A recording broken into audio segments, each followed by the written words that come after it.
I'm Lynn Taylor. I'm an indie author interviewing other indie authors, and today I have Ian Cassidy with me, the author of the Star Wielder, The Trinity, and the Star Wielder, Armageddon's. Oh gosh, I'm forgetting the last part. Armageddon's Eclipse. I'm so sorry. Yeah. Yes.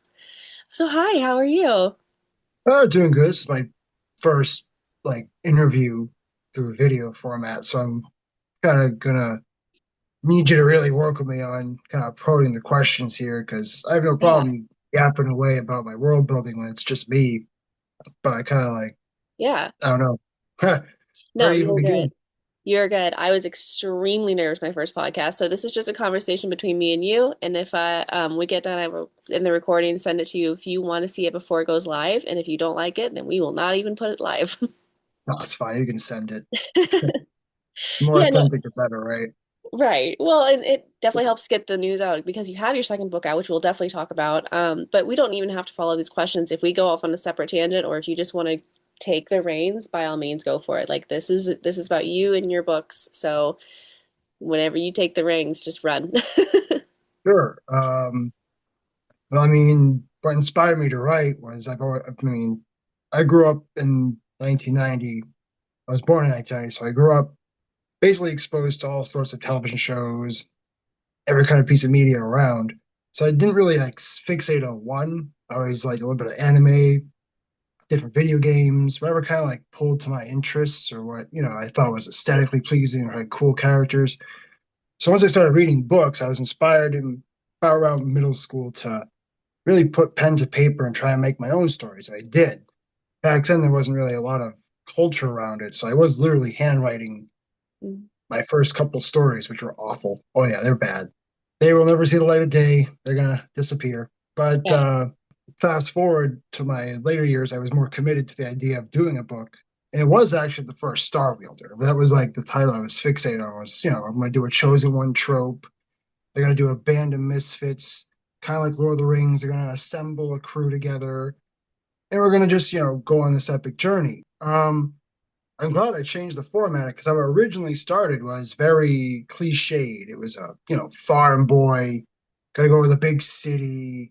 Mm. You've heard this story a million times. So coming back to it years later, I wanted to really change up what the story would be, what kind of characters, maybe even the age group of the characters, because the original one was they were very young. I wanted to explore middle adult. You know what I mean? That crossover between late teens and early adulthood, and what kind of characters they could be from different backgrounds, how established they could be with their life choices at this point. Yeah. That's why I tie into. Well, you actually had the you're like one of the first few people to finish my story on here and give a good little poke through. So you've seen what I'm working with. I kind of Yeah. go deep into the characters' background, so make the story more about the characters, not so much the world around them. It's kind of like a woven relationship between the two. Oh, I was gonna say, but I mean, yes, you have very detailed characters because they are very unique, which I really love how you described them. Just like you said, unique is the best way to describe this. I love their names. I love their species. Is that correct? How I would say that? The different Yeah, kind of species. Yeah. I love the classes that you had them in. I mean, you world building here. I think this is the most like intricate world building I have read, honestly, because you have these very unique species and classes, and then you have these beautiful lands that like you barely even like step foot into one, but you describe it so perfectly, and then you go on to the next one, you describe that so perfectly, and so like, yeah, you had very big imagination going on here with this book. thank you. Yeah. Um, they started with the world building because the characters were already established from the first Star Wielder, we'll call it. When I was doing this in middle school, high school, I abandoned writing when I went to college. I just got bombarded with class. Social life was very different. I went from being introvert to very extrovert all of a sudden. But I never gave up on the idea of finishing the story and continuing what it was to me and what the characters would be.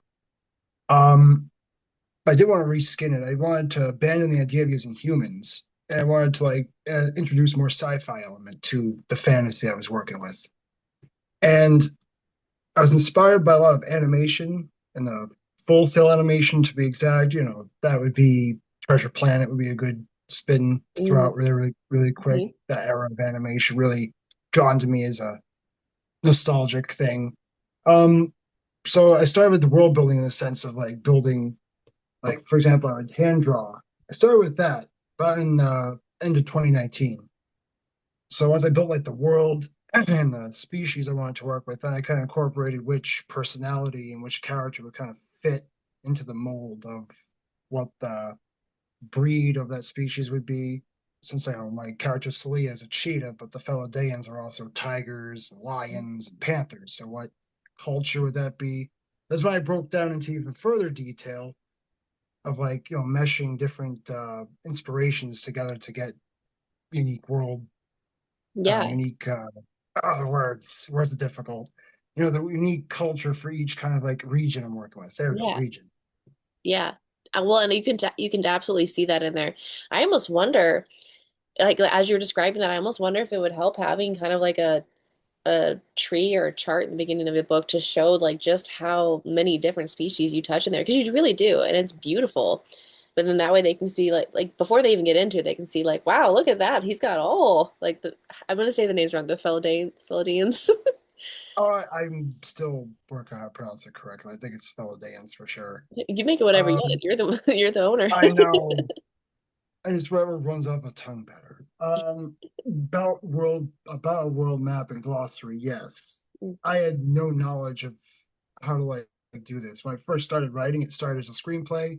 So I really liked the idea of it going to straight to film. So I finished the screenplay, but I felt more drawn to getting the book out. I almost wanted to do a ghostwriter, and this was like 2020, so there was no AI. Thankfully, there wasn't because maybe in a different place in a different time, I could have been convinced to use it.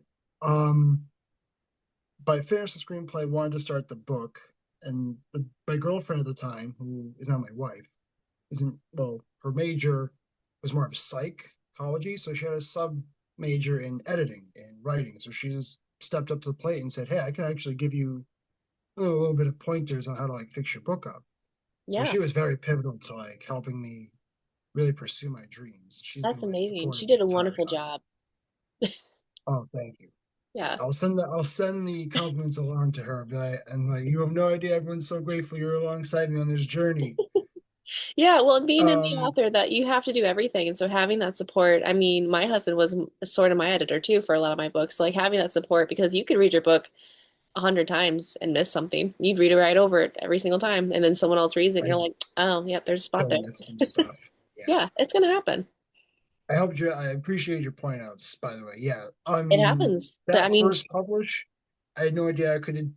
I used that went straight from a Google Doc to a form to proper Amazon publishing format and to publish. I didn't even know proofreading was a thing. I didn't know ARC teams were a thing. I didn't know anything. It went straight out into the world, and the people who were following me from the beginning, basically my wife and two other friends, were the only people to purchase it at the release of it out into the world.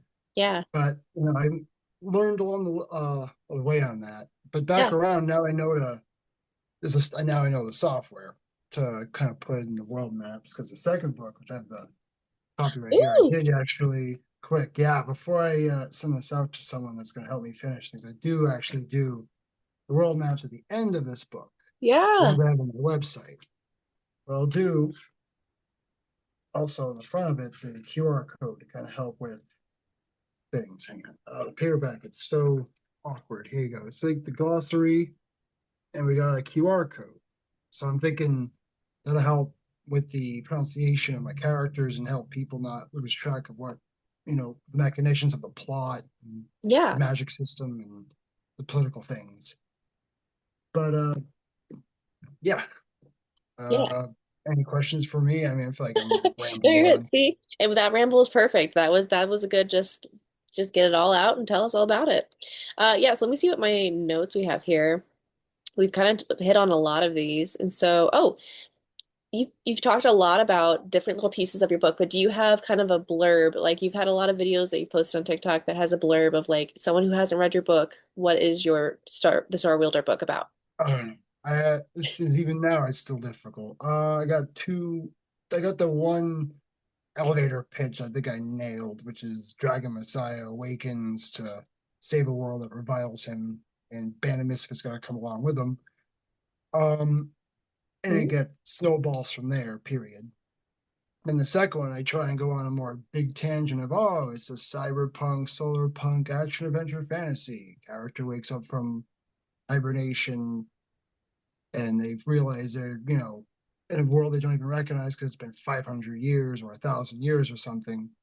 And they got to get caught up on where the geopolitical things are in the world. What happened to his species? What happened to the other species around him besides his own Mhm. kind? How the world is operating, and how he gets wrapped up in this destiny to eventually stop a cosmic evil that this person he never even met before and was a different species from him completely, a dire wolf, tells him, oh, this is like, I have a shamanic vision that we're going to have evil doom come destroy our world. What do we do? Yeah. And I don't know, that pitch feels like I lose people after a while, so I'm No, trying to keep it a little condensed. I think it's good. I like the Making a pitch story. is really hard. Like again, being in the office, just It's trying to advertise your book is so hard because you want to share everything. And it's like, say you've read it and now you understand. If once I tell people, once you've read it, you understand. I'm saying you're like, yeah, you just gotta pick it up and try it, Yeah. and you'll enjoy it. Because a lot of different people in the sci-fi and fantasy genres that are trying to also do subgenres and blend everything in it. I feel like as writers, and authors, we feel like we get lost in the sauce in a way of how do I describe what this is properly without like underselling it or making people think it's this when it really isn't. So when they Hmm. actually read it, it could be something completely different to them than how you portrayed it and how you described it. Yeah, absolutely. I feel like I kind of struggle with that with reviews. Like I feel like and I actually just realized I never did an Amazon review, a Goodreads review for you yet, so I do need to go do that. Okay, I can do fine. those reviews a million times better because I can really sit there and think about the words and like what I want to share. But doing a video review for anyone else is the same thing as trying to like advertise my book, where I'm just like, there, I want to tell you about this, but I don't want to give this spoiler away, but also let me go into the backstory of this, but I don't want to lose you. So yeah, there's just so much, and you have a lot in there, so it's kind of hard to Yeah, have like a perfect little like, here's the bubble of what this book is about. I don't know. I'll get better with time. I know for that for sure. Now that I have the second book out, I can I can have a lot more material to work with, especially when I have other people. It's very pivotal. I'm very grateful that anybody who has taken the time to like review my work because it helps me kind of reverberate with what the readers like, with what my who actually my fans are and my readership. Right, And absolutely. that's very important too, because you got to find your community within the community that's going Yeah, to help you along. right. Well, and then also I keep telling people too, I'm like reviews first off are huge for indie authors, like for many reasons, but just I keep telling people like I need reviews, good or bad, because like I'm never gonna learn. I'm 8 books in, like I feel like I've learned, but I'm never gonna keep learning unless people tell That me like, okay, was, you're not doing this yeah, right. Oh, okay, I'll that fix was like it. straight up my biggest frustration in the start was when it was published with just the Trinity out. I learned real fast that I needed to like what was my feedback. So again, I didn't have a beta readers. I didn't send this manuscript to people because, well, from my positioning and my experiences, my lived experience as a writer from this standpoint was I knew if I didn't just have this go straight to publish, if I just printed the manuscript out, it would have just sat on someone's coffee table. And that includes my like best friend that was my best man at my wedding. People are people. I can't be mad or frustrated that no one, bows to me and makes the whole thing about me. Right. But I knew what I had to do to get readers. There would have to be rocket. You know what I mean? Just put it out there, see what happens. Yeah. And it's fine because now I know for my third book and other books I've planned out in my world, I'll try and get a beta team together. There'll be, you learn as you go as an independent Yeah. author or independent creative. And I'm Yeah. kind of like finding myself intermingling through different spaces because I do dabble in independent art. So I want to try and nurture that too on here. Yeah, just brag about it. Just, I mean, really say like, "Hey, I've done these designs, I've done this art. Would you like me to do anything?" Because there's plenty of people on the book talk that love fan art, and they will just spend all kinds of money on fan art because they just want to see what it looks like. I don't know. I'm a fan of the idea that I'm not gonna pay anyone for the fan art. I should say, or like really push it. But if people want to make fan art of my characters, they're welcome to. I have that Yeah. on other websites that I have a disclaimer like, "Hey, I'm not gonna bother you. I'm not Disney. I'm not gonna come knock your door down because you Mm, decided to draw my character." Or I'm like Nintendo, where I will take you to court because you decided to doodle my character on something. I'm totally. right. It's actually to take a chapter out of Vivzipop's book, the creator of Hell of a Boss. I prefer letting the audience and fans create all the art and Mhm. have fun with it because it's not just my story and my characters. If the readers involve themselves in the world and fall in love with the settings and have fun with it and play in the sandbox with it, I'm going to let it be. I'm not going to just stamp Yeah. down and be mean to people like that. I don't Yeah. know what's better to Well, you've just created create this everything world, you now. can let them live in it. Create, yeah, Yeah. Well, and on a marketing side too, they always say that our biggest supporters are our customers. And so if the reader loves it and then they share it with their friends, that they're the person that's kind of getting it out there. And so that helps you market and get your story out there a little bit more. yeah. Um, so I did say I was going to be writing some more. So I'm going to start the third book soon. I had to like land the chaos with the second book, fumbling from Amazon and trying to find people to publish the physical book while Right. that's been going on. The third book I'm going to start writing soon once I feel that I can like fixate my writing energy on that.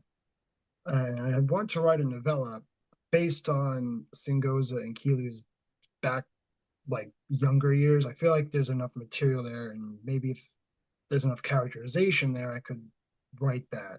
Yeah. I could totally And see there, that. and there is another novella that my wife is going to write. She's inspired. She's done a lot of poetry and she's written before, and because she's been pivotal to being the first proofreader on most of my material at this point, she's like, yeah, I definitely want to write a novella set in your world, and I'm like, perfect. I'm not going to spoil the name of that, but Yeah. that's probably going to be out this year or sometime soon. So that's kind of like some of the things I'm working on right now. It's kind of chaotic. I'm trying to do a little bit of everything at once. Yeah. Well, and how does it feel having another writer in the house? Like that's such an honor to have someone nearby that because I have a team of authors and so like we can kind of bounce ideas off each other. How fun is that to have it on your end too? It is amazing actually, and I feel like she definitely came around. I really inspired her again to go back to her poetry because she published a lot of her poetry when she was much younger. I'm like talking high school and early college years when we didn't even know each other existed then. Two different human beings completely. And she posted a lot, like not posted, published a lot of short form poetry that had a lot to do with mental health and introspection.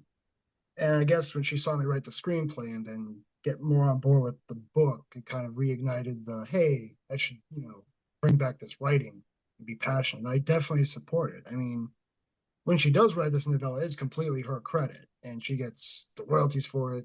She gets just playing the sandbox with this. That's the idea. Yeah. Um, I'm probably gonna do a lot more drawing this year. As much as I like to say I want to get all these writing projects done, I want to try and get more animation. I wouldn't say I'm a good artist. I'm not by a long shot, but I definitely can get concepts down. Yeah. Well, if it's something you enjoyed, go for it. And so Definitely. you said she has published work out there. Is it like out, is it a blog kind of thing or is it in a book on Amazon? Oh, it's on Amazon. What's the Yeah. name of it? I'm curious. She has Shifting Shadows out, which is like her own novella she made recently. And oh my gosh, name's drawing a blank on me. Hang on. There's Living Through the Dark. And I will DM you the rest of them. There we Okay, you're go. good. Is it I'm her, terrible. what's I her am a name on the terrible writer. books? Uh, her pen name on there is, I believe, Patricia Larsted. Okay. Most of those are poetry. It's that, but it's Cassidy on her novella she published recently, Shifting Shadows. Yeah. No, I'm curious. My third book was actually poems from my high school and middle school, not middle school, high school and young adult life, I and about know. mental health and That's stuff. So I was why like, I dropped this. okay. I'm like, I wonder if Taylor will appreciate that my wife also does poetry, and then Mhm. I've been meaning to let her glow on her own. I'm not Yeah. trying to steal her thunder on that, but I just No, decided to drop that real quick.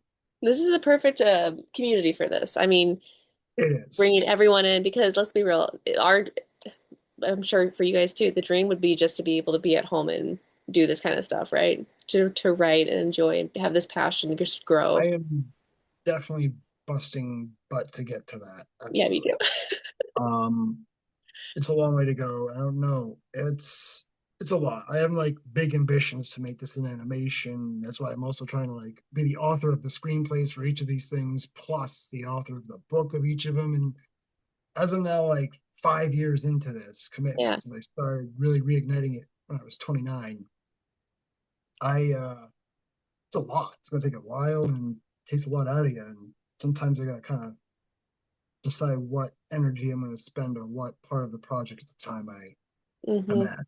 Amen. I hear you. 100%. Well, and so one thing I just actually thought of, I've talked to you about Dave Schweitzer with the March of the Mystics, and he's actually making his into a comic book. Have you ever thought about doing that for yours? Because you could easily have that be into that Graphic kind of version. novels. Yeah. Graphic novel would be amazing. I did flirt with that idea a bit, but I'm not really sure. I haven't that's completely out of my wheelhouse right now, Yeah. and most of the stuff I've even studied is only because my background is a little bit into this. When I was in college, I definitely focused on creative writing. hmm Um, a lot of my major was kind of like general studies, but I took a lot of creative writing classes and a ton of different humanities, including like the psychology of film and stuff. It's all drawing a blank right now, of course, but that was forever ago. Right.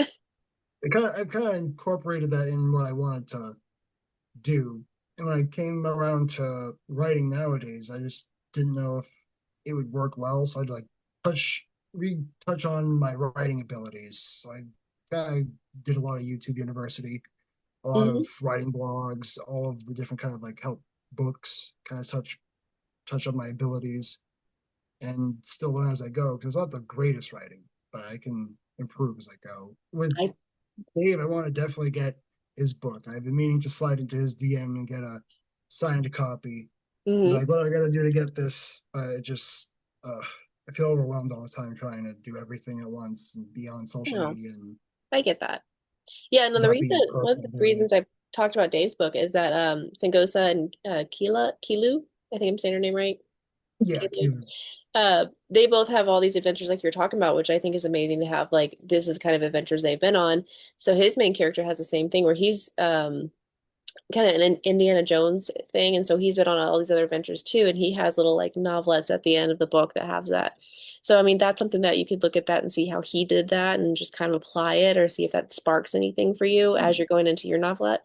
Because one of the things I learned, now I have a degree in teaching, and one of the biggest Yeah. things I took from that was if it's not broken, then use it. So like if a teacher's doing something and it's working, use it. It doesn't mean like you're stealing from them, you're just using what works. So same thing for Yeah. writing. If it works, I mean, besides like actually stealing something, but if the concept works, then use it. Hmm. Yeah. Didn't think about that. As I say, I did want to talk to you because you have magic in here, and that is something that a lot of people do gravitate towards. And so, did you want to talk about your magical elements and like the different things that you have incorporated? Oh, yeah. Before we ran out of time, I probably should have a chance to break down the magic system. Um, it was very difficult trying to design like a sci-fi world that had magic because if you have spaceships and advanced weaponry, why would you want to hurl fireballs and waste time with that? So I kind of had to do a lot of like breakdown of how the technology would amplify, how the magic amplifies with spell use and technology at the time. Oh boy. Now putting it in words right here. That makes sense.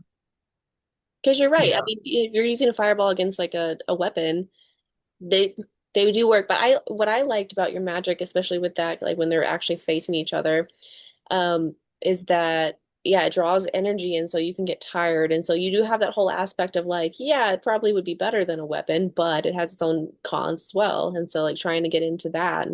Yeah, I try and keep the a balance to it, I guess. Yeah, you did a great job with that.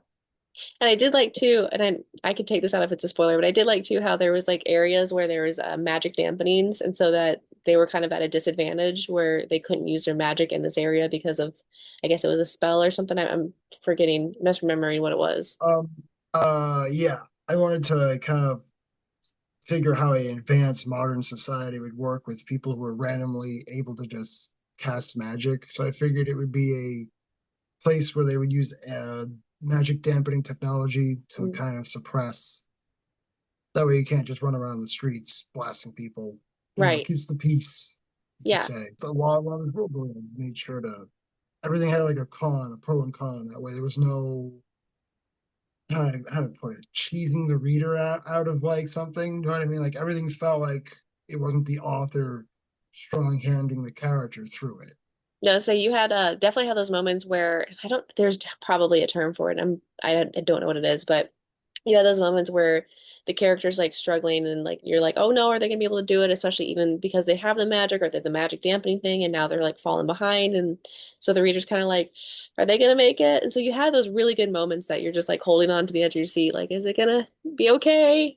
And That I is won't one of the say, benefits of yeah. the magic systems is when you give the character all that power, it's also great to be able to remove it suddenly. It creates tension and suspense. Hmm. And character You know, growth because now they have to figure out how to do it without that ability that they originally had. it's true. Yeah, Yeah. that as well. Um, Sorry, I'm going through the things really quick. So we did talk about yeah, no. characters. So I wasn't coming more prepared. I was like, I'll just do the interview and we'll just make conversation around it. And, And that's how these are, this honestly. is Like, again, it's just a conversation between people, and I'll cut out a lot of these little like extra breaths or stumbling because I'm stumbling too. It happens, and it's fine. we keep a couple and they're fun. I like ripping off just unedited content sometimes just so people know I'm real. I don't spend my entire time doctoring everything. Right. Well, and I don't I kind of enjoy the editing process a little bit. Um, I don't know why. I think it's just like an OCD thing for me. But I know that like I say and like a lot, and so I know that bothers me. I'm sure it bothers other people. So I do try to go out and cut out some of that stuff of me. I don't cut out a lot. I just cut out like some of these where we're talking over each other and like things that kind of just make it uncomfortable for the listener. Right. Yeah. But thank you a Okay. lot for having me. Oh, of course, absolutely. Well, especially so that actually is a perfect transition. I was gonna say we're gonna talk about your second book and how it came out. And I know you had an Amazon little hiccup with that, but it is out, and we've talked a little bit about it. But that is so fresh, and so people need to go get that because we need to get some Appreciate it. reviews in. We need to get some feedback. But you also need to have the first book to read before you read the second book. So you might as well just go buy both of them. Yes, I that'd be the best thing ever. I appreciate anyone who does.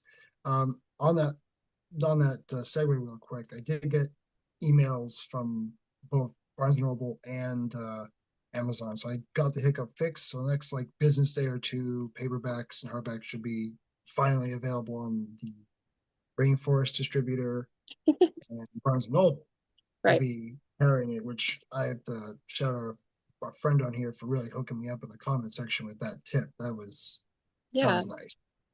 that's awesome. This Again, community is so the great. community comes to help you, especially when Yeah, you make a very specific outcry for what support you do need. right. Um, Well, and you were talking earlier about the ARC reads and beta reads and how you didn't know about that. Again, I'm 8 books in and I've never done that. I learned, we just joined I October. know. I had It, no idea any of this existed. Even with yeah, Killer Within that just came out, I was in the mode of just like, it's done, push it out. And I didn't even realize like I missed a huge opportunity to have beta readers and ARC readers and um, get some feedback from people and I regret it. But so the next round, next book we do, we'll have that. And just learning from this environment and community has been extremely helpful. There's so many things I didn't know like months ago. night and day. From my release of my first debut last year and how it's going this year as a indie author, it's night and day. I have a lot more knowledge under my belt and community that I can rely on, special friends on here to kind of like see how their journey goes and kind of see what works and what doesn't. A couple have definitely helped me with sliding in and messaging me and kind of going, "Hey, I can help you with one or two things." Yeah. Um, and you being one of those people, thank you so much. I Oh, of really course. appreciate it. Yeah, I like your book, and I almost forgot. Your book is one of the books a part of the Passport Book Project. It was the most recent one that is actively in the mail, heading to the next reader, and it's very Oh my God, exciting. For those who don't know what this is, so I had the book and I read, reviewed, I stuck my sticker in there, my brand sticker, and I moved it to the next reader. And so they're going to read, review, and actually her account is private for personal reasons, so I will do this review for that, which is totally fine. But she will then send it off to that winner. that's fair. Bada bing, bada boom. We'll follow it along the path. We actually just had the first round at the exact same time. All of them moved at the same time, so I was trying to keep up with everything. So that's Oh, kind of cool because I have a few books I want to get out now, and within the next few days. So you might actually be like round two, and everything might just kind of move in rounds, which would be really helpful. But yeah, then the book will go to the next readers until it's filled up with stickers as like a passport, and then would come back to the author as a fun memento to have for the rest of your life of all these readers that got to read your book and review it, um, and be a part of that journey. And especially with having the series, now they've read the first book and now they're like, well, now I want to get the second book and then the third book. And then, well, how many books are you going to have in the series? I'm definitely gonna just fixate on the trilogy. Okay. No, I don't know what the third one's gonna be named yet because all I have really is chapters one and two, kind of like locked in. Everything else is a very loose outline. And I didn't mention my wife's making a novella. I want to make a novella. I don't know how many mini stories I will go attached to this series or how many books I'll do inside this world. Yeah. Um, but I know that that's going to be, a while anyway. So if I get inspiration to write stuff even outside of that, like a different genre, a different world completely, or even just try writing something more fiction, I don't know, more fiction based in the sense of having humans, more of our universe. Yeah. Um, I don't know, because I think it'd be important for authors not to just lock into just one genre, even if it's the comfort one that you're very good at. Hmm. It's it's good to experiment, Right. even if it might be a miserable burning failure. I mean, at least you try. You never No. know. Yeah, I mean, well, and this is your book, baby. It's been with you since for a very long time. It's a part of your soul, it's a part of your heart. And so, yeah, if you want to stay in this world and create it, that's perfectly fine. And then, yeah, venturing out. I feel like a lot of people are scared to venture out. Like none of my genres really are the same. I'm all over the place, and I don't think trad published books really do that. Like they kind of stick in one lane, and I don't think I could ever do that. I like spreading out and doing wherever letting my brain take me wherever it wants to go. Definitely, that's why I really focused on the independent publishing of this because I really wanted full creative control of pretty much everything. To sound pretty selfish of it, but Yeah, it's yours. It should be. I'm not shy with the idea of publishing trad. If I were to write something else under a pen name or even my author name, I don't know. Usually when I don't know, is that a thing when you change pen names or something if you write out of something you're not used to writing? I I have no don't idea. know. Or carry the fame Well, from one thing to the other doesn't necessarily work. yeah.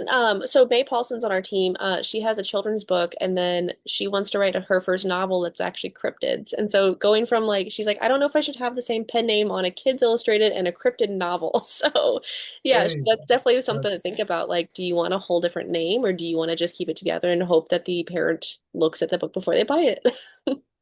yeah, that's Yeah. quite a that's perfect example of a extreme of going from one to the other, especially if it's like horror, Right. like adult writing Um, versus children books. right.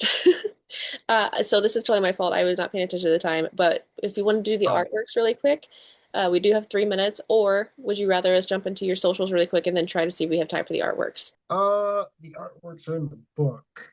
I mean, I don't know if I could just filter through them, but most of the artwork is on my website, Yeah. and I try and like tag as much of the artwork I have the rights to use, I should say. Most of my artwork is like free view. I can't slather it on things to sell people. Right. That's why Right. I'm going to be eventually commissioning artists that are going to allow me to use their work to make that kind of things. My socials I try and just keep everywhere. I think most of my socials are on my page, right?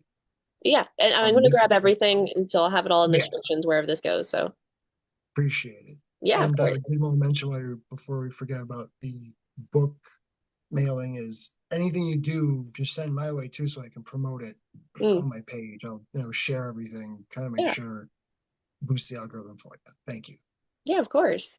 Oh, and I'm so sorry when I said artworks. Actually, your artwork is amazing, so I'm really glad you said that. But I meant the artwork segment. So that's on me. I didn't say segment. That was the one where I gave you those three words, and then you created art with it. If you still wanted to do that. It was artwork. I thought I had to create a little mini No, story, and I was no, drawing a you're good. blank with That's it. just the name of the segments. Was like I give these. I give. Oh my gosh, words. I give you these words, and then you create some type of art of any kind. So like it could be pictures or story, or I had a recipe. I've had a I was family memory. literally trying to be cute with it and draw two ties, Yeah. neckties, and a tie for a death race. And I just couldn't make it interesting because it ended up sounding like that stupid tire movie on Netflix. Oh, I know that. Yeah, I know. Yeah, I know. Yes. If you know, you know. Right, right. You've been down that path. Yeah. Rubber, that was it. Rubber or Yes. something. Yeah, so you had tie, fight, and death. But that's so I don't know what that would be. I guess it could be a poem, but I like where your head was going with that. I like seeing I where didn't the know. I thought authors, it was like written too, but if it's visual, I could be like, oh, I can work with that. Two ties in a death race, but I have no context why they're in it. well, Is it is just that like not the Running rat race? Man? Would that not be like the title of this would be called Rat Race? It's two ties and a death race. Yeah, I try to get all the words in there, and the fight is implied because there's only Yeah, one, but they're in a right. tie. So how do I finish that? I was kind of. And then ultimately I was going to come on and say I just took a knee on that because I didn't feel confident with what I skimmed up at the last minute. No, I like that. So see, you kind of painted this picture, and now people can interpret it like, okay, so two ties and a death race. Like, what does that mean? I take it as like two guys wearing like corporate guys wearing a tie, and the race like a rat race, like fighting. Ooh, Yeah, metaphor. yeah. See, so it's kind of like that's what the whole artworks thing is like seeing where the interpreters take it and where you guys take it. I really love this entire segment. Yeah, I'm sorry I didn't bring more to it, but No, I I like love where I it. got some inspired a little bit something. I wanted to get metaphorical with the tie, but the other two, I don't know. It's like it's just Yeah, gonna sound like rubber. you rocked it. You rocked it. Uh, We do have if less you than a say minute. so. It doesn't actually show me the countdown, so we might just randomly get kicked out. But I do want to say before we go, thank you so much for being on here. And for everyone, again still need to go get the first book, and you absolutely need to get the second book while you're already there. Just, one, two, click. Thank you so much. And Yeah, I almost have some absolutely. time. I'll definitely do this again. It is where we have, I had the first, oh my gosh, I'm so sorry. There's a hair in my eye.